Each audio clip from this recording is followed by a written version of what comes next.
Welcome to the Economist in Your Ear podcast. Should the future of fertility treatment involve essentially tricking a common skin cell into acting like a fully functional, fertilizable human egg? That really is the core question, isn't it? We're right at this intersection of biology, ethics, and, well, future policy. It's a fascinating scientific race happening right now. It absolutely is. And today we're looking into this really remarkable, maybe even controversial, new technique from researchers over at OHSU, Oregon Health and Science University. Yes, they've pulled off quite a technical feat, combining that older cloning method, SENT, with something totally new.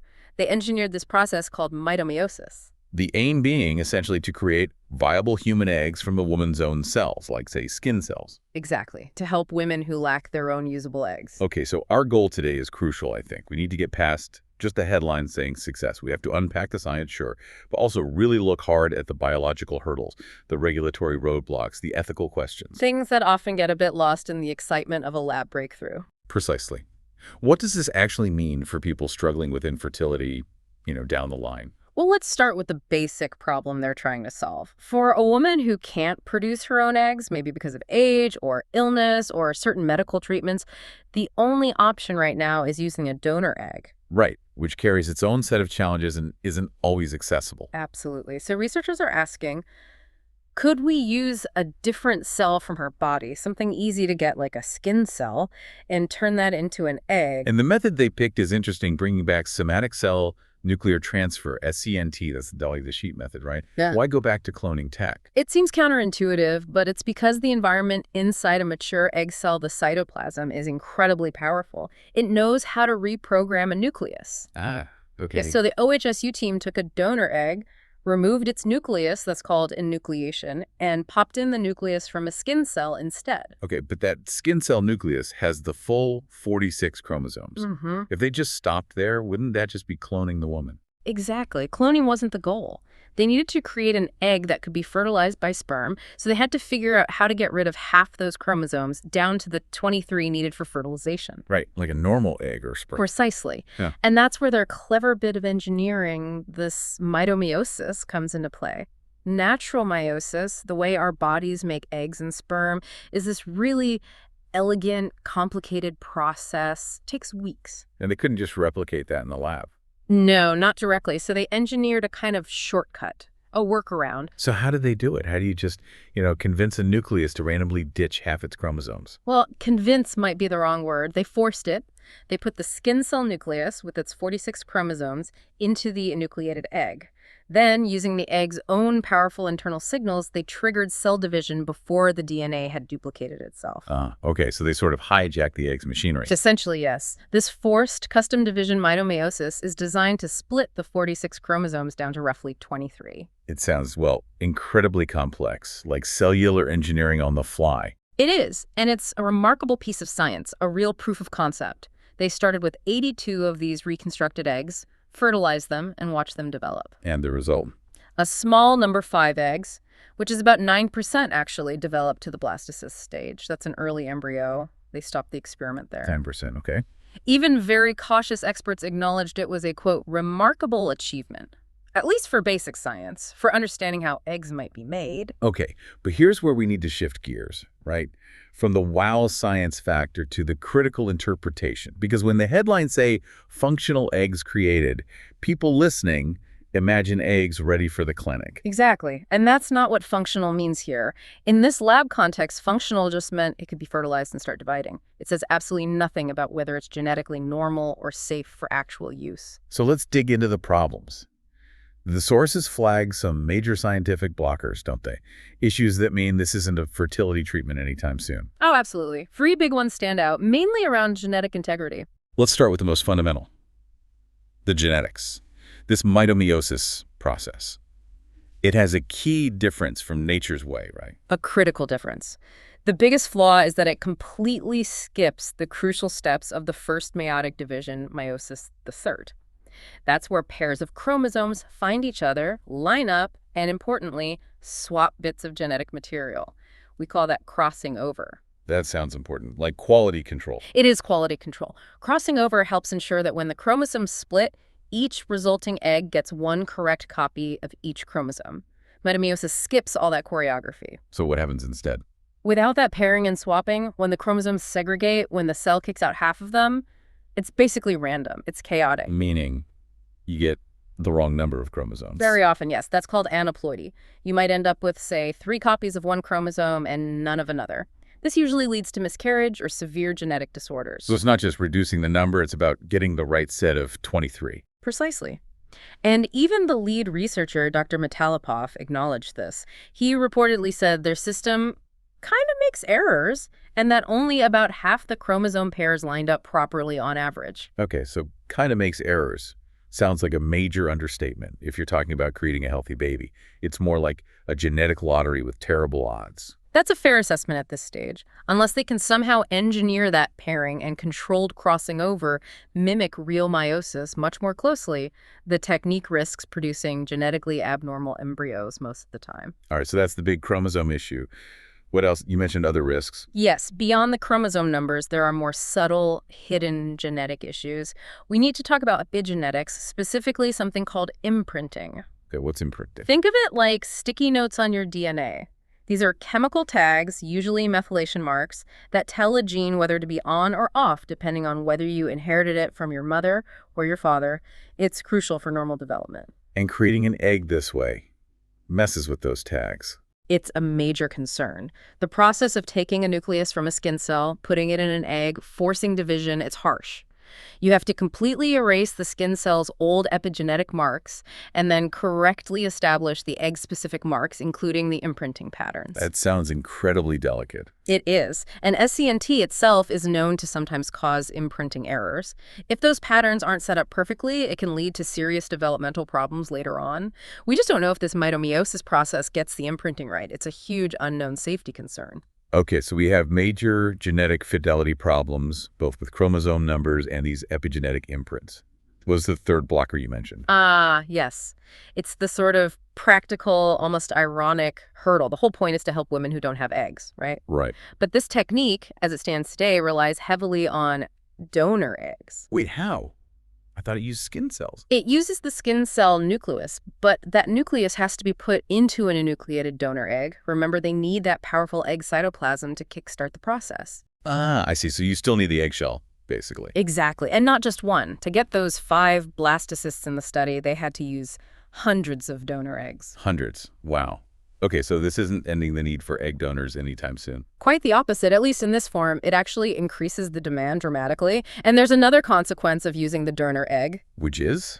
The resulting embryo gets its nuclear DNA from the skin cell donor, but all its mitochondria, the cell's power packs, come from the egg donor. Mitochondria have their own DNA, right? mtDNA. They do. So the embryo has genetic material from 3 sources: the skin cell provider, the sperm provider, and the egg donor providing the mitochondria. This is a heritable genetic change the child would pass on the donor mtDNA. Okay, that sounds like it steps into tricky territory, regulation-wise. Similar to mitochondrial replacement therapy or MRT? Precisely. It raises the same ethical and regulatory questions about germline modification changes that can be passed down through generations. And this brings us to the wider context, doesn't it? This SCNT approach isn't the only game in town for making eggs in the lab. No, it's not. It's kind of one branch of a larger scientific race. This SCNT plus mitomyosis route uses the power of a real egg, which is maybe faster in some ways, but it has this donor egg dependence and the mtDNA issue. And the alternative route is? The alternative is often called in vitro gamegenesis, or IVG, the stem cell approach. How does that work? There, you take a skin cell, reprogram it all the way back into an induced pluripotent stem cell, or iPSC, that's like a blank slate cell. Then, you try to coax that stem cell to develop into an egg entirely in the lab dish. So that method wouldn't need donor eggs at all? Correct. That's the theoretical advantage. If it works, it completely eliminates the need for donor oocytes and avoids the mtDNA issue. Has that worked? It has worked in mice. Scientists have made eggs from mouse stem cells, fertilized them, and produced live, healthy pups. That was a huge milestone. But not in humans yet. Not yet. Making human eggs this way seems to be much, much harder. The timing, the signals, the 3D environment is incredibly complex. Most experts think we're still years, maybe even a decade or more, away from making fully competent human eggs via the IVG stem cell route. Okay, so 2 main paths. both facing really significant challenges. One needs donor eggs and has genetic issues now. The other avoids donor eggs, but is much further behind schedule. That's a good summary. And then you overlay the regulatory landscape onto this. Right. That mTNA issue you mentioned with the SCNT method, that sounds like an immediate red flag for regulators, especially in the U.S. It is. Currently in the United States, Congress has explicitly forbidden the FDA from even considering applications for clinical trials that involve creating embryos with heritable genetic modifications. So because this SCNT technique results in embryos with donor mitochondria, a heritable change, it's effectively blocked from clinical use in the U.S. right now. For the foreseeable future, yes, the basic research can continue, absolutely, but moving it towards actual fertility treatment is currently off the table due to that legislative restriction. What about elsewhere, like the UK? They've been more permissive with MRT, haven't they?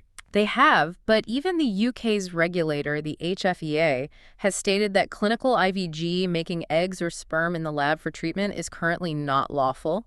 They've said new legislation would be needed, along with stringent safety evidence.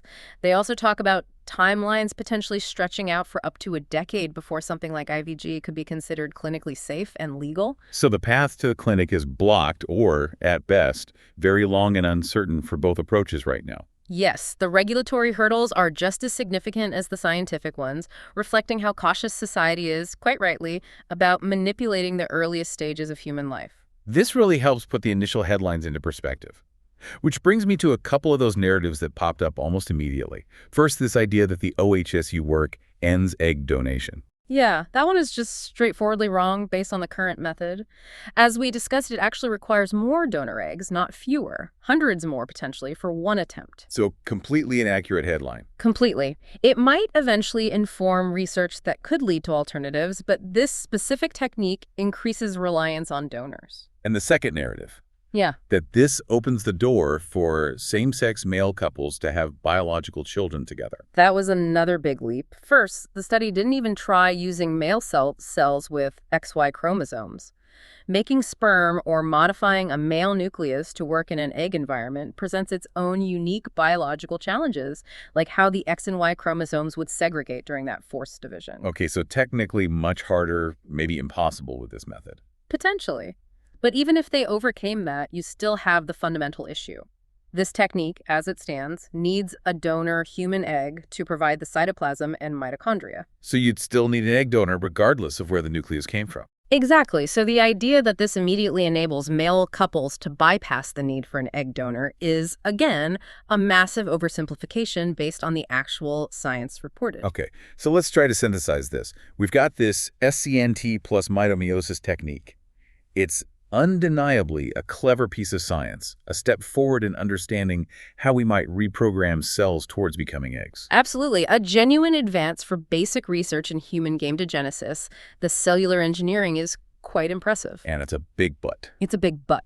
The process, as it stands, is genetically sloppy. It forces division without the built-in quality controls of natural meiosis, leading to high rates of chromosome errors. Plus the unknowns about imprinting. Plus the imprinting risks, the complete dependence on large numbers of donor eggs, the heritable mtDNA issue, and the major regulatory roadblocks in key regions like the US and UK. So pulling it all together, who are the winners here right now? Right now, the winners are basic science researchers, gain new tools and insights.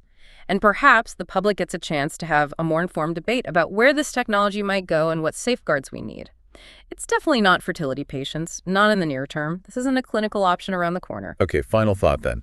If this technology were ever to move beyond just being a fascinating lab result to actually being considered potentially safe and effective, what would need to happen? What's the benchmark? Well, I think the scientific community would need to see rigorous, peer-reviewed evidence for at least 2, maybe 3 critical things that are currently missing. Which are? First, proof of much higher genetic fidelity. That means demonstrating they can somehow engineer or induce accurate chromosome pairing and controlled crossovers, mimicking meiosis I, to drastically reduce aneuploidy. Get the chromosome numbers right, reliably. Exactly.